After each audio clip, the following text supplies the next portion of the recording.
বিসমিল্লাহির রহমানির রহিম। আসসালামু আলাইকুম। একদা রাসূল পাক সাল্লাল্লাহু আলাইহি সাল্লামের কাছে জিবরাইল আলাইহিস সালাম এসে বললেন, হে আল্লাহর রাসূল, এবারও আপনার একটি কন্যা সন্তান জন্মগ্রহণ করবে। সেই কন্যা সন্তানটি হবে জগৎবরের নাম ও সকল রমণীদের মধ্যে শ্রেষ্ঠ রমণী এবং স্থানীয়। অতঃপর জিবরাইল আলাইহিস সালাম রাসূল পাক সাল্লাল্লাহু আলাইহি সাল্লামের হাতে একটি মেওয়া দিয়ে বললেন, হে আল্লাহর রাসূল, আপনি এই মেওয়াটি ভক্ষণ করুন। অতঃপর জিবরাইল আলাইহিসসালামের নির্দেশ মতো রাসূল পাক সাল্লাল্লাহু আলাইহি সাল্লাম সে মেওয়াটি ভক্ষণ করলেন। মূলত সে মেওয়াটি ছিল জান্নাতি ভেষ্টি মেওয়া। রাসূল পাক সাল্লাল্লাহু আলাইহি সাল্লাম বলেন, সে মেওয়াটি এতই সুঘ্রাণ মুক্ত ছিল যে এর আগে আমি দুনিয়াতে এত ফল খেয়েছি, কিন্তু এর মতো সুঘ্রাণ মুক্ত ফল কখনো ভক্ষণ করিনি। রাসূল পাক সাল্লাল্লাহু আলাইহি সাল্লামকে এ সুসংবাদ দান করে জিবরাইল আলাইহিস সালাম সালাম দিয়ে চলে গেলেন। এর কিছুদিন পরে হযরত ফাতেমা রাদিয়াল্লাহু তাআলা আনহা তার মায়ের জঠরে স্থান নিলেন। যেদিন হযরত ফাতেমা রাদিয়াল্লাহু তাআলা আনহা এই দুনিয়াতে জমিনে আগমন করবেন, সেদিন হঠাৎ করে তার মাতা খাদিজা রাদিয়াল্লাহু তাআলা আনহার প্রসব বেদনা আরম্ভ হয়ে গেল। কিন্তু তাকে তখন সেই গৃহে সাহায্য করার মতো কোনো স্ত্রীলোক ছিল না। তিনি ছিলেন সম্পূর্ণ একা। অতঃপর হযরত খাদিজা রাদিয়াল্লাহু তাআলা আনহার একজন দাসী প্রতিবেশীদের আত্মীয়দের কাছে পাঠালেন, তারা তার কাছে এসে যেন তাকে সাহায্য করে। সেই দাসী হযরত খাদিজা রাদিয়াল্লাহু তাআলা আনহার আত্মীয়ের কাছে গিয়ে বললেন, হে খাদিজার আত্মীয়রা, খাদিজার অনেক প্রসব বেদনা উঠেছে। তিনি আমাকে পাঠিয়েছেন যাতে আপনারা তার সাহায্যে এগিয়ে আসেন। আমরা খাদিজার সাহায্যে কখনো এগিয়ে আসব না। আরবের কত শিক্ষিত ধনকুবের ব্যক্তিরা তাকে বিবাহ করতে চেয়েছিল, আর সে কিনা তাদের প্রস্তাব প্রত্যাখ্যান করে শেষ পর্যন্ত একজন অশিক্ষিত, নিঃস্ব, দরিদ্র এবং যুবক মুহাম্মদকে স্বামী হিসেবে গ্রহণ করল। আর এই কর্মকাণ্ডে আমাদের বংশের মর্যাদা শেষ হয়ে গিয়েছে। সে আমাদের মুখে চুনকালি মাখিয়ে দিয়েছে। শুধু এতটুকু করে থামেনি সে। এরপর সে অশিক্ষিত যুবকের মুহাম্মদের ধর্ম, ইসলাম ধর্ম গ্রহণ করেছে, আমাদেরকে লজ্জিত ও অপমানিত করেছে। এমন অবস্থায় তার সাথে আমাদের কোনো সম্পর্ক থাকতে পারে না। অতঃপর হযরত খাদিজা রাদিয়াল্লাহু তাআলা আনহার দাসী নিরাশ হয়ে ফিরে গেলেন এবং তিনি তার মনিবের কাছে এসে বললেন, হে মনিবা, আপনার আত্মীয় স্বজনেরা কেউ আপনার সাহায্যে এগিয়ে আসতে রাজি নয়। দাসীর কথা শুনে হযরত খাদিজা রাদিয়াল্লাহু তাআলা বললেন, কেউ আমার সাহায্যে এগিয়ে না আসলেও মহান আল্লাহ রাব্বুল আলামিন আমাকে সাহায্য অবশ্যই করবেন, আর আমি তার সাহায্যের উপর ভরসা করি। তিনি ইচ্ছা করলে আমাকে অসীম বিপদ থেকে রক্ষা করতে পারেন, আবার ইচ্ছা করলে আমাকে বিপদে ফেলেও দিতে পারেন। অতঃপর খাদিজা রাদিয়াল্লাহু তাআলা আনহা সে ঘরে একাই রয়ে গেলেন। এর কিছুক্ষণ পরে তিনি দেখতে পেলেন তার ঘরে এক অপূর্ব আলোর ঝটকা প্রকাশিত হলো এবং সে আলো স্থির হতে তিনি দেখতে পেলেন চারজন অপূর্ব জ্যোতিষ্ময় রমণী তার সামনে দণ্ডায়মান রয়েছে। তিনি তাদেরকে দেখে অত্যন্ত অবাক হয়ে গেলেন, কারণ তিনি তাদেরকে ইতিপূর্বে কোনোদিন আর দেখেনি। অতঃপর তিনি অত্যন্ত ভীত হয়ে তাদেরকে জিজ্ঞাসা করলেন, হে রমণীগণ, আপনারা কারা? কি উদ্দেশ্যে আপনারা এখানে এসেছেন? তারা হযরত খাদিজা রাদিয়াল্লাহু তাআলা আনহাকে আশ্বস্ত করে বললেন, আপনার কোনো ভয় নেই, আপনি ভয় পাবেন না। যে আল্লাহর উপর আপনি ভরসা করেছেন, যাকে আপনি স্মরণ করেছিলেন, সেই আল্লাহর নির্দেশে আমরা আপনাকে সাহায্য করতে এসেছি। অতঃপর প্রথম রমণী তার পরিচয় দিয়ে বললেন, আমি পৃথিবীর প্রথম মানবী হযরত হাওয়া আলাইহিস সালাম। অতঃপর দ্বিতীয় রমণী তার পরিচয় দিয়ে বললেন, হে আল্লাহর নবীর স্ত্রী, আমরা আপনার খেদমতের জন্য এসেছি। আমি মিশরের বাদশাহ ফেরাউনের স্ত্রী আসিয়া। অতঃপর তৃতীয়জন বললেন, হে খাদিজা, তুমি যে কন্যা সন্তানটি প্রসব করবে সে অনেক পূর্ণবর্তী একজন কন্যা, আর আমি হলাম ঈসার মাতা মরিয়ম আলাইহিস সালাম। আল্লাহ তাআলার নির্দেশে আমরা সকলে আপনাকে সাহায্য করতে এসেছি। চতুর্থ রমণী বললেন, হে আল্লাহর নবীর স্ত্রী, আমি আপনাকে সাহায্য করার জন্য এসেছি, আর আমি হলাম হযরত মুসার বোন মরিয়ম আলাইহিস সালাম। খাদিজা রাদিয়াল্লাহু তাআলা আনহা এমন কঠিন মুহূর্তে তাদেরকে সাহায্যকারী হিসেবে পেয়ে অত্যন্ত খুশি হলেন। এই অভাবনীয় পদ্ধতিতে তাকে সাহায্য করার জন্য তিনি আল্লাহ রাব্বুল আলামিনের দরবারে একান্ত বিনিময় ভাবে শুকরিয়া আদায় করলেন। আর এভাবে নবীনন্দনী হযরত ফাতেমা রাদিয়াল্লাহু তাআলা আনহা এই দুনিয়াতে শুভাগমন করলেন।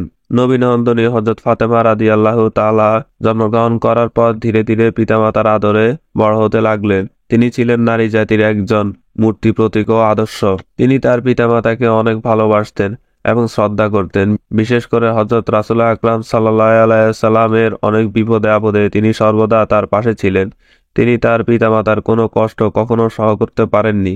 হাদিস শরীফে এরকম অসংখ্য বর্ণনা আছে। যে ঘটনাগুলোতে বলা হয়েছে কিভাবে হযরত ফাতেমা রাদিয়াল্লাহু তাআলা আনহা রাসূল পাক সাল্লাল্লাহু আলাইহি সাল্লামকে বিপদে আপদে রক্ষা করেছিলেন ও তাকে সাহায্য করেছিলেন। সহিহ বুখারী শরীফে বর্ণিত আছে, একদা রাসূল পাক সাল্লাল্লাহু আলাইহি সাল্লাম কাবার চত্বরে নামাজ আদায় করছিলেন। তার অদূরে দাঁড়িয়ে ছিল আবু জাহেল ও তার সাঙ্গপাঙ্গরা। রাসূল পাক সাল্লাল্লাহু আলাইহি সাল্লামকে নামাজ আদায় করতে দেখে আবু জাহেল ও তার সাঙ্গপাঙ্গরা লক্ষ্য করে বলল, তোমাদের মধ্যে এমন কে আছো যে অমুক গোত্র থেকে উটের নাড়ি বুড়ি এনে মুহাম্মদের মাথা যখন সেজদায় যায় তখন তা চাপিয়ে দিতে পারো? আবু জাহেলের সাঙ্গপাঙ্গদের মধ্যে একজন ওবাই ইবনে আবু মুহিত নামক একজন পাপিষ্ঠ বলল, হে আমাদের সর্দার, আমি পারবো। ওই গোত্র থেকে উটের নাড়ি বুড়ি ঘুরিয়ে এনে আমি মুহাম্মদের মাথায় চাপিয়ে দিতে পারবো। অতঃপর উমাই ইবনে আবু মুহিত উটের নাড়ি বুড়ি আনার জন্য চলে গেলেন। এরপর সে নাড়ি বুড়ি নিয়ে ফিরে আসলো এবং অপেক্ষা করতে লাগলো কখন রাসূল পাক সাল্লাল্লাহু আলাইহি সাল্লাম সেজদায় যান। যখন রাসূল আকরাম সাল্লাল্লাহু আলাইহি সাল্লাম সেজদায় গেলেন, উমাই ইবনে আবু মুহিত উটের নাড়ি বুড়িগুলি রাসূল পাক সাল্লাল্লাহু আলাইহি সাল্লাম এর ঘাড়ের ওপর চাপিয়ে দিল। সে নাড়ি বুড়িগুলো হুজুর পাক সাল্লাল্লাহু আলাইহি সাল্লামের কাপড় মোবারকে লাগলো এবং কাপড়গুলো নষ্ট হয়ে গেল। হুজুর পাক সাল্লাল্লাহু আলাইহি সাল্লাম ভাবতে লাগলেন, আমি যদি এখন সেজদা থেকে মাথা উঠিয়ে ফেলি তাহলে উটের নাড়ি বুড়িগুলো কাবার চত্বরের চারপাশে ছড়িয়ে পড়বে এবং কাবার চত্বর ময়লা হয়ে যাবে। এই জন্য তিনি সেজদা থেকে মাথা উঠাচ্ছিলেন না। ওদিকে রাসূল পাক সাল্লাল্লাহু আলাইহি সাল্লামের অবস্থা এমন হলো যে তিনি নড়াচড়াও করতে পারছিলেন না, তার দম বন্ধ হয়ে আসছিল। এই খবরটি হযরত ফাতেমা রাদিয়াল্লাহু তাআলা আনহার কাছে পৌঁছা মাত্রই তিনি দৌড়ে এলেন এবং তিনি রাসূল পাক সাল্লাল্লাহু আলাইহি সাল্লামের কাঁধ থেকে সে নাড়িভুড়িগুলি অপসারণ করলেন এবং তিনি আবু জাহেল এবং তার সাঙ্গপাঙ্গদের লক্ষ্য করে বললেন, হে আল্লাহর শত্রু, আমার পিতা তোমাদের সাথে কি এমন অন্যায় করেছে যে তোমরা তাকে এ কষ্ট দিয়েছ? তার অপরাধ কি এটাই যে তিনি বলেছেন আল্লাহ তাআলা এক এবং তার কোনো শরীক নেই? এই অপরাধের কারণে তোমরা কি আমার পিতাকে হত্যা করতে চাচ্ছ? তোমাদের মতো নিষ্ঠুর ও পাপী এ দুনিয়ার জমিনে আর কেউ নেই। হযরত ফাতেমা রাদিয়াল্লাহু তাআলা আনহার মুখে এ কথা শুনে আবু জাহেলদের সাঙ্গপাঙ্গ অত্যন্ত লজ্জিত হলো এবং তারা সে স্থান থেকে প্রস্থান করলেন। আর এভাবে হযরত ফাতেমা রাদিয়াল্লাহু তাআলা আনহা রাসূল পাক সাল্লাল্লাহু আলাইহি সাল্লামের প্রত্যেক বিপদে আপদে পাশে ছিলেন এবং তিনি তার খেদমত করার চেষ্টা করেছেন। হযরত ফাতেমা রাদিয়াল্লাহু তাআলা আনহা যখন 11 বছর বয়সে উপনীত হলেন তখন তার মাতা খাদিজা রাদিয়াল্লাহু তাআলা আনহা অত্যন্ত অসুস্থ হয়ে শয্যায়িত হয়ে পড়লেন। খাদিজা রাদিয়াল্লাহু তাআলা আনহা সুখে দুঃখে সব সময় রাসূল পাক সাল্লাল্লাহু আলাইহি সাল্লাম এর পাশে থাকতেন এবং তার খেদমত করতেন, সহসায়িত করতেন। তিনি আর রাসূল পাক সাল্লাল্লাহু আলাইহি সাল্লামের খেদমত করতে পারছিলেন না। এজন্য তিনি অত্যন্ত ভারাক্রান্ত ও দুঃখিত ছিলেন। একদা তিনি কান্না ভেজা কণ্ঠে আল্লাহ রাব্বুল আলামিনের কাছে প্রার্থনা করলেন, হে আল্লাহ, আমি জীবনের প্রায় শেষ প্রান্তে এসে উপস্থিত হয়েছি। আমার জীবনের কোনো মায়া নেই। আমার আফসোস শুধু একটাই, এই জীবনের শেষ মুহূর্তে তোমার পেয়ারা নবী রাসূল পাক সাল্লাল্লাহু আলাইহি সাল্লামের চরণ সেবা করার সুযোগ থেকে আমি বঞ্চিত হলাম। হয়তো আমার মতো হতভাগা ও দুঃখিনী নারী এই পৃথিবীর দুনিয়াতে আর পাওয়া যাবে না। বিবি খাদিজা রাদিয়াল্লাহু তাআলা আনহা যখন এ প্রার্থনা করছিলেন, কিশোরী ফাতেমা রাদিয়াল্লাহু তাআলা আনহা তার পাশেই ছিলেন। তিনি যখন মায়ের এই আবেদনময় কান্না ভেজা এবং প্রার্থনা শ্রবণ করলেন, তার হৃদয় ভেঙে চুরমার হয়ে গেল। তাই কিশোরী ফাতেমা মায়ের অশ্রু মুছে দিয়ে মাকে জড়িয়ে ধরে বললেন, আম্মা জান, আপনি চিন্তা করবেন না। আপনার স্থান আমি সর্বদা আব্বাজানের খেদমত করব।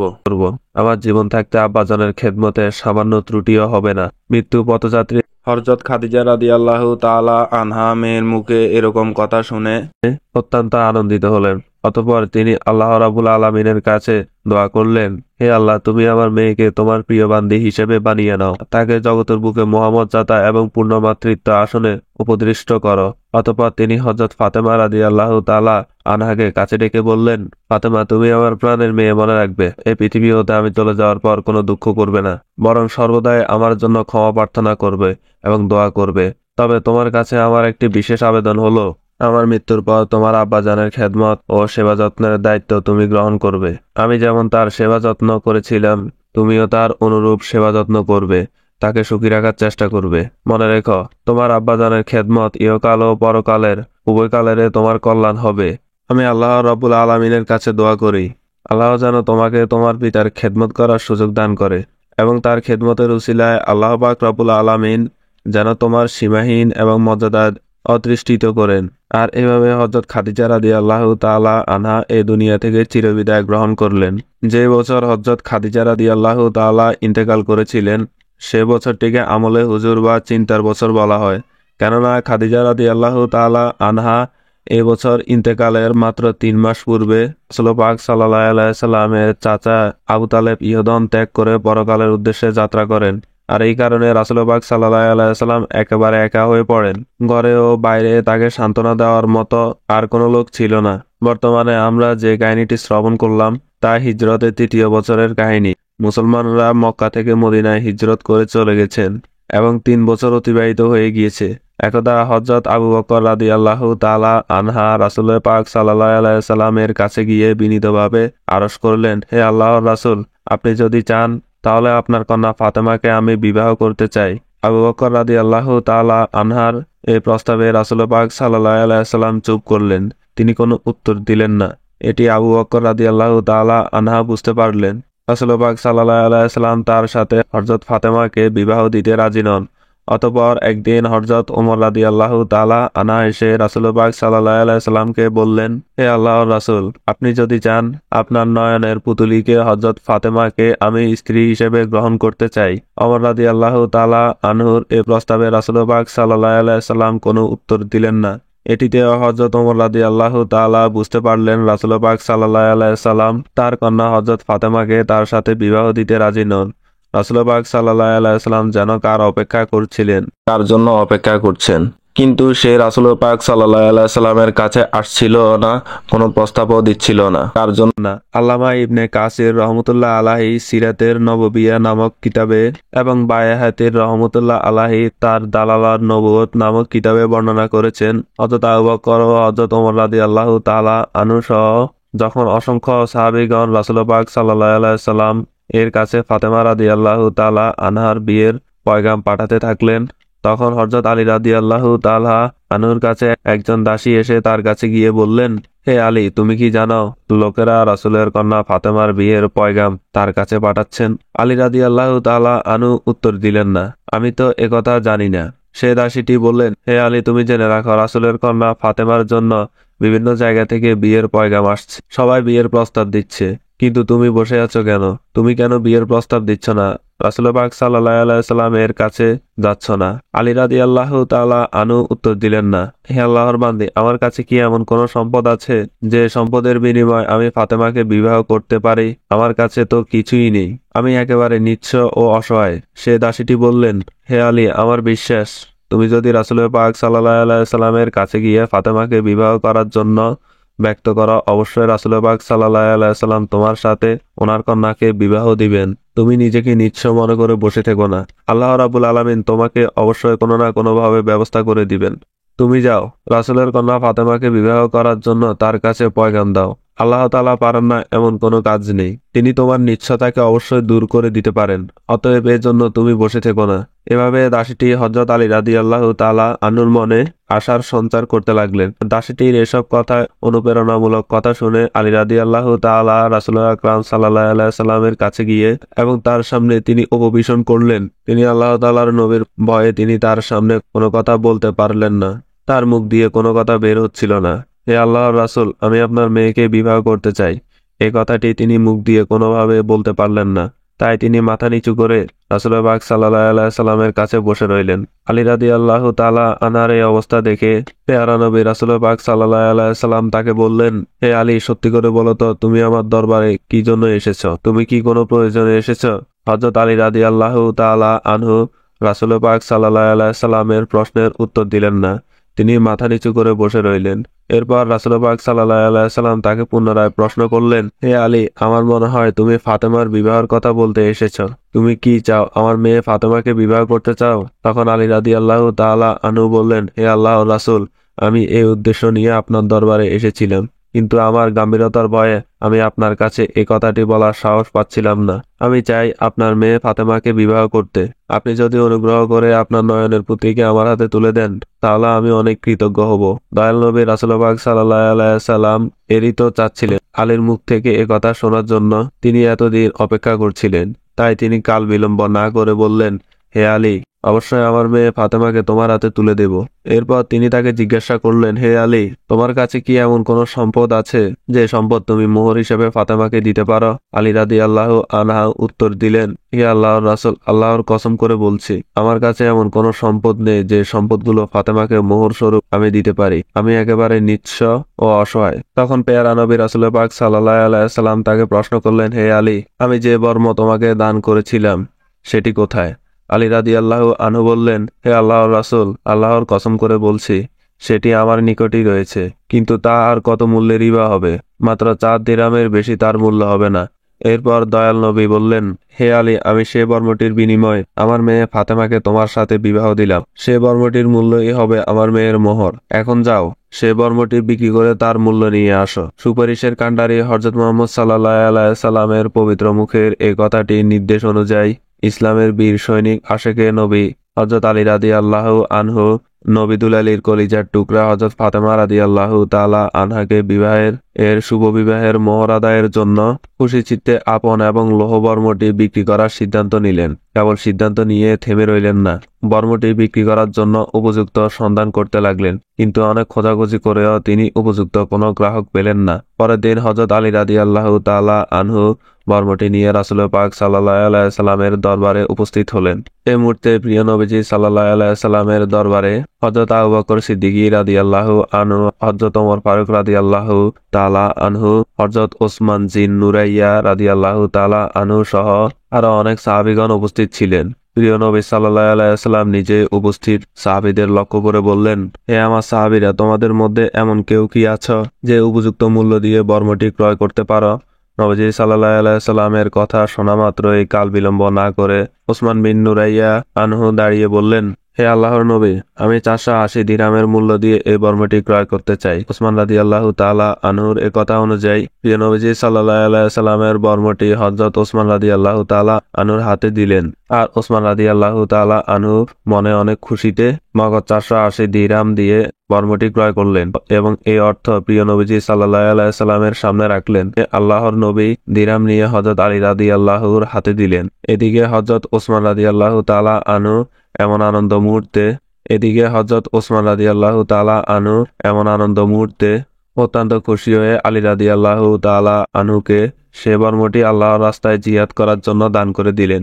বর্মটি ফেরত পেয়ে আলী রাদিয়াল্লাহু তাআলা আনহু খুবই খুশি হলেন এবং রাসূল আকরাম সাল্লাল্লাহু আলাইহি সাল্লাম ওসমান রাদিয়াল্লাহু তাআলা আনহু এর এমন কাজে অত্যন্ত খুশি হলেন এবং তার দুনিয়া ও আখিরাতের কল্যাণের জন্য আল্লাহ তাআলার কাছে দোয়া করলেন। এরপর হুজুর পাক সাল্লাল্লাহু আলাইহি সাল্লাম মেম্বারে দাঁড়িয়ে নিজেই বিবাহের খুতবা পাঠ করলেন। নবীজি সাল্লাল্লাহু আলাইহি সাল্লাম সাহাবীদের লক্ষ্য করে বললেন, তোমরা সকলে জেনে রাখো এবং সাক্ষী থেকো যে আমি 480 দিরহামের মোহরের বিনিময়ে আলী ইবনে আবু তালেবের কাছে আমার কন্যা ফাতেমাকে বিবাহ দিচ্ছি। এরপর শেরে খোদা হযরত আলী রাদিয়াল্লাহু তাআলা আনহুকে সম্বোধন করে বললেন, হে আলী, আমি আমার কন্যা ফাতেমা তুজ জোহরাকে 480 দিরহামের বিনিময়ে তোমার সঙ্গে বিবাহ দিচ্ছি। তুমি কি এতে সম্মত রয়েছ? আলী রাদিয়াল্লাহু আনহু আদরের সঙ্গে উত্তর দিলেন, ইয়া আল্লাহর রাসূল, আমি এই বিবাহ কবুল করলাম। এরপর নবীজি সাল্লাল্লাহু আলাইহি সাল্লাম উপস্থিত মেহমানদেরকে নিয়ে আল্লাহ তাআলার দরবারে আবেগময় জড়ানো কণ্ঠে প্রার্থনা করলেন এবং দম্পতি সুখী হওয়ার জন্য আল্লাহ তাআলার কাছে দোয়া করলেন। আর এভাবে হযরত আলী রাদিয়াল্লাহু আনহুর সাথে হযরত ফাতেমা রাদিয়াল্লাহু তাআলা আনহুর বিবাহ সংগঠিত হয়ে গেল। পূর্বে বলা হয়েছিল হযরত আলী রাদিয়াল্লাহু তাআলা আনহু অনেক দরিদ্র ছিলেন। নবীজির আদরের দুলালী হযরত ফাতেমা রাদিয়াল্লাহু তাআলা আনহা তার গরিবের স্বামীর বাড়িতে এসে অনেক কষ্ট করে তার স্বামীর বাড়ির সকল কাজ নিজ হাতে করতেন এবং তিনি তেনার স্বামীর গৃহে চাকিটি চালাতে চালাতে তার হাতে দাগ পড়ে গিয়েছিল। পানির কলস বহন করতে করতে তার কোমরে দাগ পড়ে গিয়েছিল এবং ঘর বাড়ি পরিষ্কার পরিচ্ছন্ন রাখতে গিয়ে তার পরিধেয় কাপড় চোপড় এবং সর্বদা ময়লাযুক্ত হয়ে থাকত। নবী দুলালী হযরত ফাতেমা রাদিয়াল্লাহু তাআলা আনহা নিজেই বলেন, রুটির জন্য আটার খামির তৈরি করতে করতে আমার 2 হাতের বিভিন্ন স্থানে ক্ষতবিক্ষত হয়ে গিয়েছিল। এমন কঠিন দুঃখ কষ্টের মধ্যে দিয়ে তার সাংসারিক জীবন অতিবাহিত হচ্ছিল।